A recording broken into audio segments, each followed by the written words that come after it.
اعوذ باللہ من الشیطان الرجیم بسم اللہ الرحمن الرحیم الحمد للہ الاول بلا اول کان قبلہ والآخر بلا آخر یکون بعدہ الذي قصرت عن رؤيته أبصار الناظرين وعجزت عن نعته أوهام الواصفين ثم الصلاة والسلام على أشرف الأنبياء والمرسلين وخاتم النبيين سيدنا ونبينا ومولانا ومولى الثقلين جد الحسن والحسين أبي القاسم محمد صلى على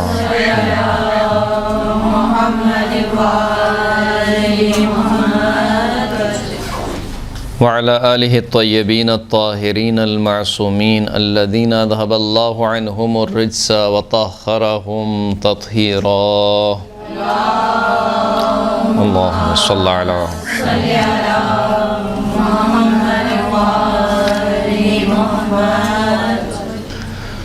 واللعنة الدائمة على أعدائهم أجمعين أما بعد فقد قال الإمام المعصوم تفقهوا في الحلال والحرام إلا وأنتم أعراب.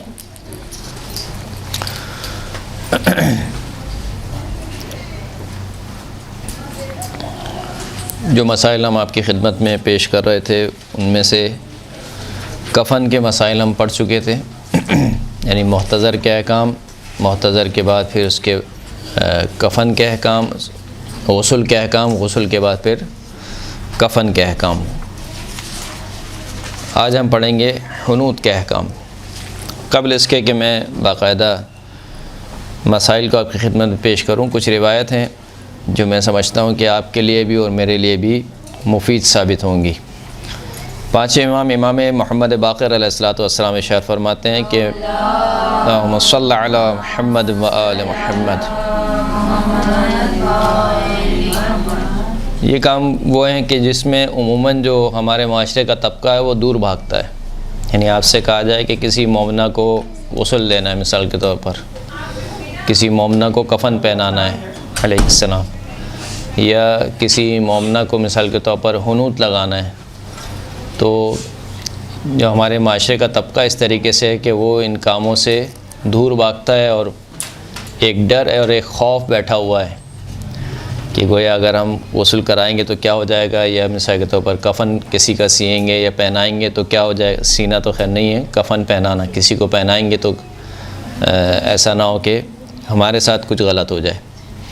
جبکہ حقیقت یہ ہے کہ ان تمام کاموں پر بہت زیادہ اجر و ثواب ہے.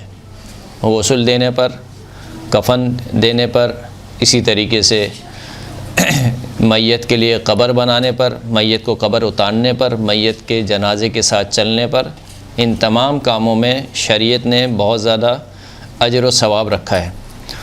امام فرماتے ہیں کہ من غسل میتا فأدى فيه الامانہ غفر اللہ لہ.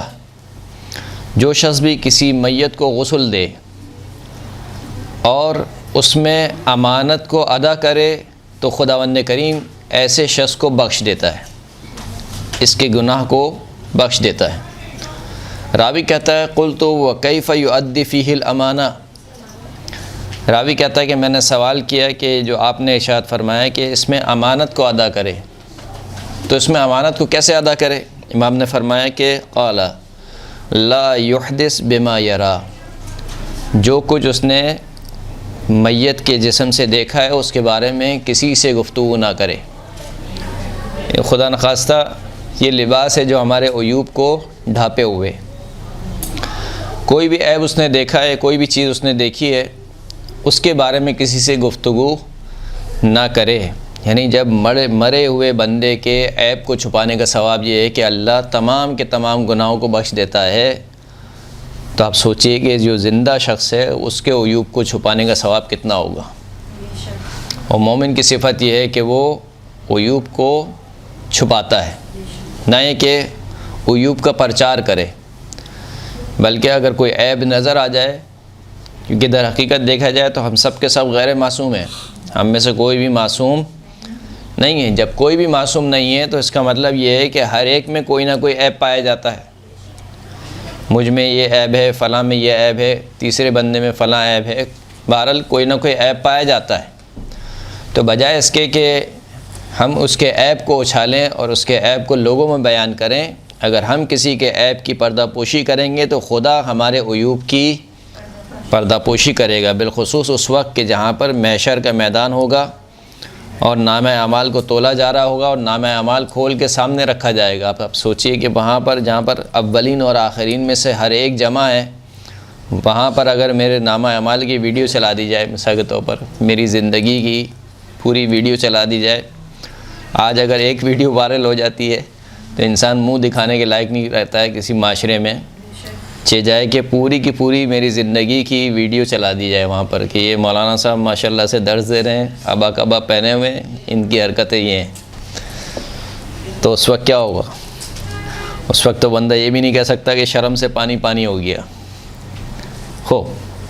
فرماتے ہیں کہ جو شخص بھی میت کو غسل دے اور اس میں امانت کو ادا کرے تو خداوند کریم اس کو بخش دیتا ہے۔ راوی نے پوچھا کہ امانت کو ادا کرنا کیا ہے؟ فرمایا کہ جو کوئی اس نے میت سے دیکھا ہے وہ کسی سے بیان نہ کرے۔ اسی طریقے سے کفن کے بارے میں پانچویں امام ارشاد فرماتے ہیں کہ من کفن مؤمنا کان کمن ضمن کسوتہ الی یوم القیامہ، جو شخص کسی ایک مومن کو کفن پہنائے یا کفن دے، گویا ایسا ہے کہ اگر اس شخص کی جو مر گیا ہے ابھی، اگر اس کی زندگی قیامت تک کی ہو تو گویا اس شخص نے قیامت تک یہ جتنے کپڑے پہنے گا تمام کپڑوں کا ذمہ اپنے اوپر لے لیا ہے۔ یعنی ایک مومن کو کپڑے پہنانے کا کتنا ثواب ہے؟ بہت زیادہ ثواب ہے۔ اگر کوئی کسی برہنہ کو کپڑا پہنائے اس کا بہت زیادہ ثواب روایت میں بیان ہوا ہے۔ ایک دفعہ کپڑا پہنانے کا ثواب اتنا زیادہ ہے، اگر میری زندگی قیامت تک ہو اور قیامت تک کوئی مجھے کپڑے پہناتے رہے مسلسل تو اتنا ثواب اس کے نامہ اعمال میں لکھ دیا جائے گا۔ جو شخص کسی مومن کو کفن دے یا کفن پہنائے۔ پانچویں امام سے یہ روایت ہے کہ فرماتے ہیں کہ من حفر لمیت قبرا کان کمن بوہ بیتا موافقا الی یوم القیامہ، جو شخص کسی میت کے لیے قبر کھودے، جو شخص کسی میت کے لیے قبر کھودے گویا ایسے ہے کہ اس نے میت کے لیے گھر بنایا ہو۔ کب تک گھر بنایا ہو؟ الی یوم القیامہ، یعنی اگر اس کی زندگی قیامت تک کی زندگی ہو تو قیامت تک کے رہنے کے لیے اس کو جتنے گھر کی ضرورت ہے ایسا گھر اس نے بنایا ہو، یہ ثواب سارا کا سارا ثواب اس کے نامہ اعمال میں لکھا جائے گا۔ اب آ جائیے مسائل کی طرف۔ کفن کے مسائل ہم پڑھ چکے تھے۔ کفن کے بعد جو اگلا مرحلہ ہوتا ہے وہ میت کو حنوط کرنے کا مرحلہ ہوتا ہے۔ حنوط، ہے حلوے والی ہے، نون واو اور توئیں، حنوط۔ غسل دینے کے بعد واجب ہے کہ میت کو حنوط کیا جائے، یعنی اس کی پیشانی، دونوں ہتھیلیوں، دونوں گھٹنوں، دونوں پاؤں کے انگوٹھوں پر کافور اس طرح لگائیں کہ کچھ کافور اس پر باقی رہ جائے، یعنی وہ 7 اعضائے سجدہ کہ جن کو زمین پر لگانا واجب ہے سجدے میں، پیشانی، دونوں ہاتھوں کی ہتھیلیاں، دونوں پیر کے انگوٹھے اور دونوں پیر کے گھٹنے، یہ 7 اعضاء، ان 7 اعضاء پر کافور ملا جائے۔ اس طریقے سے ملا جائے کہ کچھ کافور ان اعضاء پر باقی رہ جائے، اس کو کہتے ہیں کہ حنوط دینا یا حنوط کرنا۔ اس طرح سے ملا جائے کہ کچھ کافور کی کچھ مقدار لگی رہ جائے، پیشانی پہ اس طریقے سے ملے کہ کچھ کافور نظر آئے، جیسے آپ مٹی ملتے ہیں مثال کے طور پر تو مٹی کے کچھ ذرات رہ جاتے ہیں، اسی طریقے سے کافور پیشانی پر، دونوں ہتھیلیوں پر اور دونوں گھٹنوں پر اور دونوں ٹانگوں کے انگوٹھوں پر اس طریقے سے کافور ملا جائے کہ کچھ کافور کی کچھ مقدار ان اعضاء پر لگی رہ جائے۔ کچھ تو بہت زیادہ مٹی چھوڑ دیتے ہیں۔ نہیں، بہت زیادہ نہیں، کچھ مقدار کافی ہے۔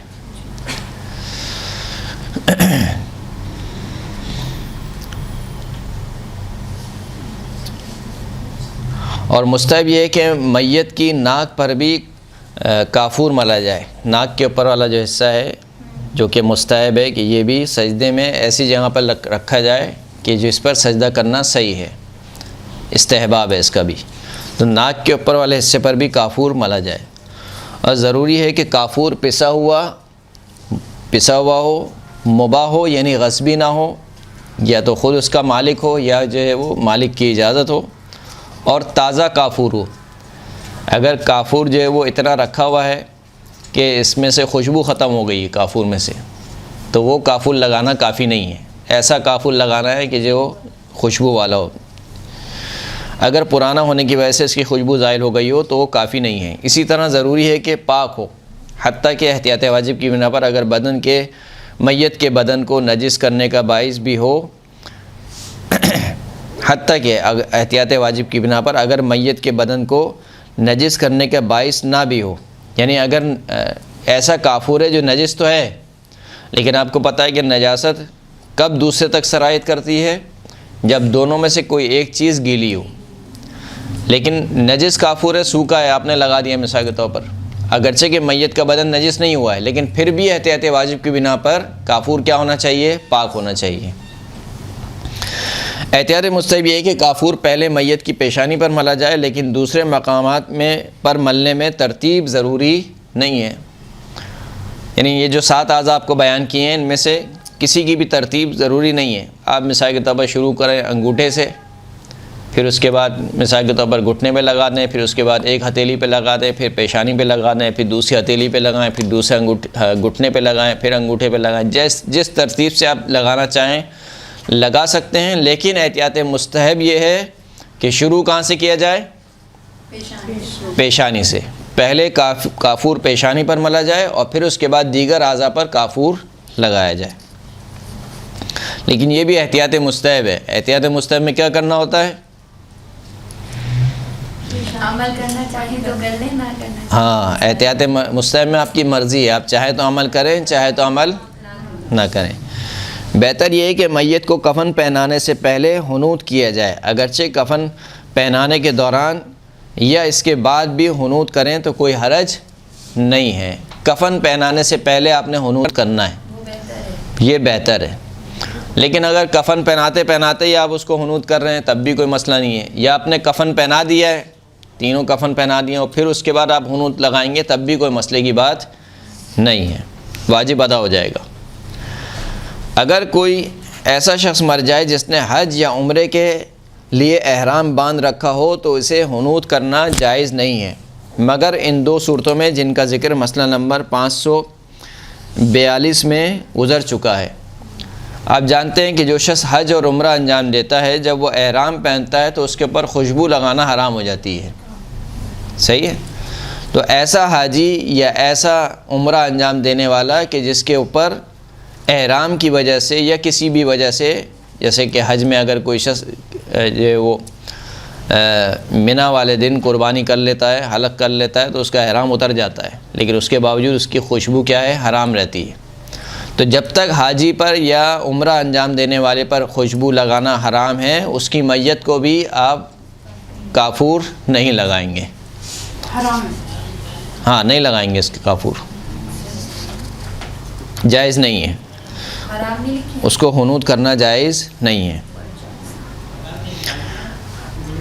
اعتکاف میں بیٹھے ہوئے شخص اور ایسی عورت جس کا شوہر مر گیا ہو اور ابھی اس کی عدت باقی ہو، اگرچہ خوشبو لگانا ان کے لیے حرام ہے۔ ان دونوں اشخاص کے لیے خوشبو لگانا کیا ہے؟ حرام ہے۔ جو شخص اعتکاف میں بیٹھا ہوا ہے اس کے لیے بھی خوشبو استعمال کرنا حرام ہے، اور جو شخص وفات کی عدت میں ہے، جو عورت وفات کی عدت میں ہے کہ جس کو حداد کرنا ضروری ہوتا ہے۔ حداد کسے بولتے ہیں؟ حداد کہتے ہیں کہ زینت کو ترک کرنا، زینت کو ترک کرنا۔ جس عورت کا شوہر مر جائے عدت کے دوران اس پر حداد واجب ہے، یعنی زینت کو ترک کرے، مثلا چوڑیاں وغیرہ اتار دے، زیور وغیرہ مثال کے طور پر ایک اتار دے، خضاب نہ کرے، مہندی نہ لگائے، ہر وہ چیز جو زینت شمار ہوتی ہے اس کو ترک کرے۔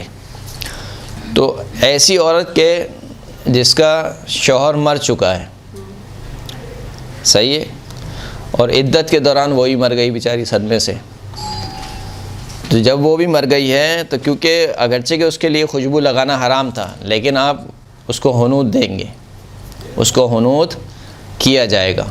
اسی طریقے سے وہ شخص جو اعتکاف میں بیٹھا ہوا ہے، اگرچہ کہ اس کے لیے بھی خوشبو لگانا حرام ہے، لیکن اگر خدا نخواستہ وہ اعتکاف کے دوران ہی مر جائے، اس کی موت واقع ہو جائے، تو بھی اس کو کیا دیا جائے گا؟ حنوط کیا جائے گا۔ ان دونوں کو حنوط کیا جائے، حج عمرے والوں کو نہیں۔ حج و عمرے والے کو نہیں. حج و عمرے میں بھی اگر وہ اس مرحلے پر ہو کہ ابھی اس کے لیے خوشبو کا استعمال حرام ہو، لیکن اگر وہ اس مرحلے میں نہیں ہے کہ خوشبو کا استعمال اس کے لیے حرام ہو، تو پھر اس کو بھی حنوط کیا جائے گا. واضح ہے انشاءاللہ؟ ہو. اعتکاف میں بیٹھے ہوئے شخص اور ایسی عورت جس کا شوہر مر گیا ہو اور ابھی اس کی عدت باقی ہو، اگرچہ کہ خوشبو لگانا ان کے لیے حرام ہے، یعنی ان دونوں کے لیے خوشبو کا استعمال حرام ہے، لیکن اگر ان میں سے کوئی مر جائے تو اسے حنوط کرنا واجب ہے. احتیاط مستحب یہ ہے کہ میت کو مشک، عنبر، عود اور دوسری خوشبوئیں نہ لگائے. مثلا جو بھی آج کل خوشبوئیں چل رہی ہیں مارکیٹ میں، نام تو ہمیں نہیں پتہ ہے بھارت، مثلا کوئی شخص جو ہے وہ برانڈڈ قسم کا کوئی پرفیوم لے کر آ جائے کہ یہ والی خوشبو لگائی جائے گی، کوئی خوشبو دوسری نہیں لگائی جائے گی، حنوط ہی دیا جائے گا، یعنی کافور ہی لگایا جائے گا. اور انہیں کافور کے ساتھ بھی نہ ملایا جائے کہ کوئی کہ چلیں کافور تو لگا ہی رہے ہیں، کافور میں ہم یہ والی خوشبو بھی ملا دیتے ہیں. ہاں وہ تو ملانی ہے، وہ مستحب ہے. جی کربلا کی مٹی، عطر نہیں مٹی. اگلا مسئلہ وہی ہے. مستحب ہے کہ سید الشہداء امام حسین علیہ الصلوۃ والسلام اللہم صلی علی محمد وآل محمد کی قبر مبارک کی مٹی کی کچھ مقدار کافور میں ملا لی جائے، لیکن اس کافور کو ایسے مقامات پر نہیں لگانا چاہیے جہاں لگانے سے خاک شفا کی بے حرمتی ہوتی ہو. یہ کتنے مقامات پہ آپ کو کافور لگانا ہے؟ 7 مقامات پہ. آپ نے مثال کے طور پر پیشانی پہ لگایا، ہاتھوں پہ لگایا اور ناک پہ لگایا، گھٹنے پہ اور پیر پہ نہ لگائیں کہ جہاں پر بے حرمتی شمار ہو. نہ لگانے سے مراد یعنی کافور آپ نے لگانا ہے لیکن مٹی شامل نہیں کرنی ہے، مٹی سے اسی جگہ پہ شامل کرنی ہے جہاں پہ اس کی بے حرمتی نہ ہوتی ہو. اور یہ بھی ضروری ہے کہ خاک شفا اتنی زیادہ نہ ہو کہ جب وہ کافور کے ساتھ مل جائے تو اسے کافور نہ کہا جائے، یعنی اتنی زیادہ آپ کو نہیں لگانی ہے کہ یہ نہ کہا جائے کہ کافور لگائے، بلکہ کہا جائے کہ یہ تو اس نے کربلا کی مٹی لگائی ہے. اگر کافور نہ مل سکے یا فقط غسل کے لیے کافی ہو تو حنوط کرنا ضروری نہیں، اور اگر غسل کی ضرورت سے زیادہ ہو لیکن تمام 7 اعضاء کے لیے کافی نہ ہو تو احتیاط مستحب کی بنا پر چاہیے کہ پہلے پیشانی پر اور اگر بچ جائے تو دوسرے مقامات پر ملا جائے. کافور اگر نہیں ہو تو پھر حنوط کرنا واجب نہیں رہتا، یا اگر ہو تو فقط اتنا ہو کہ غسل کے لیے کافی ہو، جو غسل میں پانی میں ملاتے ہیں کافور، اتنا کافور ہو تب بھی جو ہے وہ حنوط کرنا واجب نہیں ہے. یا اتنا کافور ہے کہ پانی میں مل جائے گا غسل کے لیے اور کچھ اعضاء پہ لگ جائے گا، مثلا 3 اعضاء پہ لگ جائے گا، 2 اعضاء پہ لگ جائے گا، تو پھر آپ نے کیا کرنا ہے؟ پہلے پیشانی پہ لگانا ہے، پھر اگر بچ جائے تو پھر دوسرے مقامات پر ملنا ہے. واضح؟ جی. ویسے آسان مسئلے سارے. یہ لگانا واجب ہے یا نہیں؟ واجب ہے، لیکن ابھی اگر آپ نے کہا کہ نہیں ہو تو پھر واجب نہیں. ہاں اگر نہیں ملے، کافور ملے ہی نہیں، بالکل ناپید ہو جائے سمجھیں. اچھا، پتہ نہیں ڈھونڈنا ضروری ہے. ہاں کافور اگر موجود نہ ہو، نہ ملے تو پھر یہ مسئلہ ہے. اب اس کے بعد اگلا مسئلہ ہے کہ جس کے اوپر شاید مکتب تشیع پر ایک تہمت بھی لگائی جاتی ہے کہ ہم جو ہے وہ اپنے میت کے ساتھ 2 ٹہنیاں کیوں رکھتے ہیں. 2 درخت کی ٹہنیاں جن کو جریدتین کہا جاتا ہے. جریدتین 2 درخت کی ٹہنیاں اتنی لمبائی میں جی، ایک دائیں جانب اور ایک بائیں جانب. نہیں، خوشبو کے لیے نہیں رکھتے. ہاں، ایک تھوڑا اوپر کی جانب اور ایک یہاں پر تھوڑا سا نیچے کی جانب. ہاں ویسے تو اگر کیسے بھی رکھ دیں تو مسئلہ نہیں ہے، لیکن مستحب ہے کہ اس کیفیت میں رکھی جائے. 2 ٹہنیوں کو بہرحال رکھنا ضروری ہے، مستحب ہے کہ 2 تر و تازہ ٹہنیاں میت کے ساتھ قبر میں رکھی جائیں. ٹہنیاں جو ہیں وہ اس میں بھی مستحب ہے کہ بیری کے درخت کی یا انگور کے درخت کی، یا انار کے درخت کی یا کھجور کے درخت کی، ایسی کچھ ہے جو میرے یاد پڑ رہا ہے. لیکن بہرحال اگر یہ نہ بھی ملیں تو کسی بھی درخت کی 2 ٹہنیاں لیکن شرط یہ ہے کہ تر و تازہ ہونی چاہیے، پاک بھی ہوں تو پاک نہیں بھی ہو تو مسئلہ نہیں ہے، لیکن یہ کہ تر و تازہ ہونی چاہیے، تر و تازہ ٹہنیاں میت کے ساتھ رکھنی ہے۔ اس میں اصل کیا ہے؟ اصل اس میں ایک روایت ہے، وہ روایت یہ ہے کہ ان اللہ تعالی لما احبط آدم علیہ السلام من الجنہ الی الارض استوحش، جب خداوند کریم نے حضرت آدم کو نکالا جنت سے اور زمین کی طرف بھیجا تو حضرت آدم کو وحشت ہونے لگی۔ وحشت کیوں ہونے لگی؟ پوری روئے زمین پر اکیلے انسان نے، آج اگر کوئی بندہ ایک اکیلے کمرے میں ہو تو اسے وحشت ہونے لگتی ہے۔ وہ پوری روئے زمین پر اکیلے انسان تھے، ایک ان کی زوجہ تھیں حوا، وہ کسی اور جگہ تھیں، اور حضرت آدم کسی اور جگہ، تو بہرحال ان کو وحشت ہونے لگی۔ فسأل اللہ تعالی ان یؤنسہ بشیء من اشجار الجنہ، تو بس حضرت آدم نے خداوند کریم سے دعا کی کہ پروردگار جنت کے درختوں میں سے کوئی چیز بھیج دے میری طرف، یعنی اس دنیا میں، تاکہ میں مانوس ہو سکوں، کیونکہ پہلے جنت میں رہ کر آئے تھے، تو جنت کے درختوں میں سے کوئی چیز بھیج دے۔ فانزل اللہ تعالی الیہ النخلہ، تو خداوند کریم نے ان کے جانب کھجور کے درخت کی یا کھجور کا درخت بھیجا۔ فکان یأنس بہا فی حیاتہ، پس جب تک وہ زندہ تھے وہ اس کھجور کے درخت سے مانوس ہوتے تھے۔ فلما حضرتہ الوفات قال لولدہ، جب موت کا وقت آیا تو حضرت آدم نے اپنے بیٹے سے کہا انی آنس بہا فی حیاتی، جب تک میں زندہ تھا میں اس درخت سے انسیت لیتا تھا، بس جب میں دفن کر دیا جاؤں، مجھے دفنا دیا جائے، وارجو الانس بہا بعد وفاتی، میں چاہتا ہوں کہ میری وفات کے بعد بھی میں اس سے انس حاصل کروں، کیونکہ یہ اصل جو وحشت ہے وہ تو کہاں پر ہے؟ قبر میں ہے، اور دنیا کی وحشت تو ایک اپنی جگہ ہے، کوئی مقایسہ نہیں ہے۔ اصل جو وحشت ہے بالخصوص پہلی رات وحشت زدہ۔ تو حضرت آدم نے کہا کہ یہ دنیا میں اس درخت سے جو ہے وہ انس لیتا تھا، انس پاتا تھا اس درخت سے، میں چاہتا ہوں کہ مرنے کے بعد بھی یہ میرے لیے باعث انس و الفت کا سبب بنے۔ فَإِذَا مِتُّ فَخُذُوا مِنْهَا جَرِيدًا، جب میں مر جاؤں تو اس درخت سے ایک جرید یعنی ایک ٹہنی کو لے لینا، وَشُقُّوهُ بِنِصْفَيْنِ، اور اس کو دو ٹکڑے کرنا، وَضَعُوهُمَا فِي أَكْفَانِ، اور ان دونوں کو میرے کفن میں رکھ دینا۔ فَفَعَلَ وَلَدَهُ ذَلِكَ وَفَعَلَتْهُ الْأَنْبِيَاءُ بَعْدَهُ، پس حضرت آدم کے بیٹے نے یہی کام کیا، اور ان کے بعد جتنے انبیاء ہیں یعنی سنت بن گئی، انہوں نے بھی یہی کیا، جو ان میں سے مرتا تھا یا جو ان کا مرنے والا مرتا تھا اس کے کفن میں دو ٹہنیاں رکھ دیتے تھے۔ ثم درس ذلك فی الجاہلیہ، پھر جب زمانہ جاہلیت آیا تو اس میں یہ سنت کیا ہو گئی؟ ختم ہو گئی۔ زمانہ جاہلیت یعنی رسول خدا سے پہلے زمانہ آیا، اس میں سنت ختم ہو گئی۔ فاحیاہ النبی صلی اللہ علیہ وآلہ، بس اللہ کے رسول نے اس سنت کو دوبارہ زندہ کیا۔ وصار سنتاً متبعتاً، اس کے بعد یہ ایک سنت ہو گئی جو پے در پے چلی آ رہی ہے۔ وقد روى العامہ فی صحاحہم ان النبی صلی اللہ علیہ وآلہ وسلم مر بقبرین، یہاں تک کہ خود اہل سنت کے ہاں یہ صحیح روایت موجود ہے کہ اللہ کے رسول ایک قبر سے گزرے، بلکہ دو قبروں سے گزرے، فقال انہما لیعذبان، اللہ کے رسول نے کہا کہ یہ جو دو قبر والے ہیں ان دونوں کو عذاب دیا جا رہا ہے، یہ دونوں عذاب میں مبتلا ہیں۔ وما يعذبان بکبیر اما احدہما فکان لا یتنزہ من البول واما الآخر فکان یمشی بالنمیمہ، فرمایا کہ انہوں نے کوئی بہت بڑا گناہ نہیں کیا تھا، تو پھر عذاب کس بات کا ہے؟ کہا کہ ایک کا عذاب اس وجہ سے ہے کہ یہ کیا کرتا تھا؟ پیشاب کی طہارت صحیح سے نہیں لیتا تھا، اور روایت میں بھی ہے فشار قبر کا ایک سبب کیا ہے؟ جو شخص پیشاب سے صحیح طریقے سے اپنے آپ کو پاک نہ کرے اس کو فشار قبر ہوگا۔ تو اس میں سے جو ایک شخص تھا وہ پیشاب سے صحیح طریقے سے طہارت نہیں لیتا تھا، اور جو دوسرا شخص تھا کانا یمشی بالنمیمہ، اس کا کام کیا تھا؟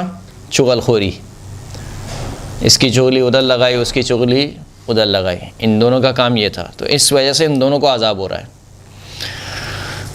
وَأَخَذَ جَرِيدَةً رُطْبَةً، پھر اللہ کے رسول نے ایک تر و تازہ ٹہنی کو اٹھایا، فشقها بنصفین، اس کو دو ٹکڑے کیا، وغزر فی کل قبر واحد، اور ہر ایک کو یعنی دو ٹہنی میں سے ایک کو ایک قبر پہ لگا دیا، دوسرے کو دوسرے کی قبر پہ لگا دیا، وقال، اور پھر اللہ کے رسول نے فرمایا کہ لعلہ یخفف عنہما مکتسبا، یہ جو میں نے ٹہنی لگائی ہے کس وجہ سے لگائی ہے کہ جو عذاب ان کو مل رہا ہے ٹہنی کی وجہ سے ان کا عذاب کم ہو جائے گا، اس ٹہنی کی وجہ سے۔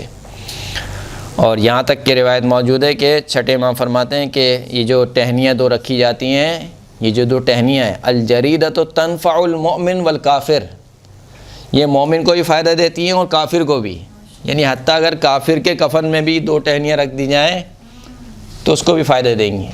کافر کو فائدہ کیا دیں گی؟ یہی فائدہ ہوگا، اس کا عذاب کم ہوگا، ختم نہیں ہوگا، عذاب کم ہوگا۔ جیسے کہا جاتا ہے کہ سوال کیا جاتا ہے کہ اگر کافر کے لیے انسان مغفرت کی دعا کرے یا کافر والدین کے لیے انسان مغفرت کی دعا کرے تو دعا کر سکتا ہے، لیکن اس کی دعا سے کیا ہوگا؟ مغفرت تو نہیں ہوگی کیونکہ کافر مرا ہے، بلکہ ان کے عذاب میں کیا ہوگا؟ کمی ہو جائے گی، اور مومن کا جو ہے وہ اس کو عذاب نہیں ملے گا۔ جی قبر کے اوپر بھی جو پودے لگائے جاتے ہیں، ہاں، یہ ٹہنیاں اگر قبر کفن میں رکھنا بھول جائیں یا کسی بھی وجہ سے نہ رکھی جائیں تو پھر مستحب ہے کہ قبر کے اوپر رکھ دی جائیں دو تر و تازہ ٹہنیاں۔ میں کہہ رہی ہوں کہ قبر کے اوپر جو گھاس پودے اگائے جاتے ہیں اس کا تو استحباب خیر ثابت نہیں ہے، ہاں اس کا استحباب ثابت نہیں ہے۔ سوال کیا کسی نے چھٹے امام سے کہ یہ جو ہے وہ کس لیے رکھی جاتی ہیں دو ٹہنیاں؟ امام نے فرمایا کہ انہ یتجافی عنہ العذاب ما دامت رطبتاً، جب تک یہ ٹہنیاں تر و تازہ رہتی ہیں میت پر عذاب نہیں ہوتا ہے۔ تو یہ ایک انتہائی اہم مستحب ہے جس کو انجام دینا چاہیے، عموماً انجام دیا بھی جاتا ہے، مومنین اس کو انجام دیتے ہیں۔ یہاں پر حنوت کے احکام ختم ہو گئے۔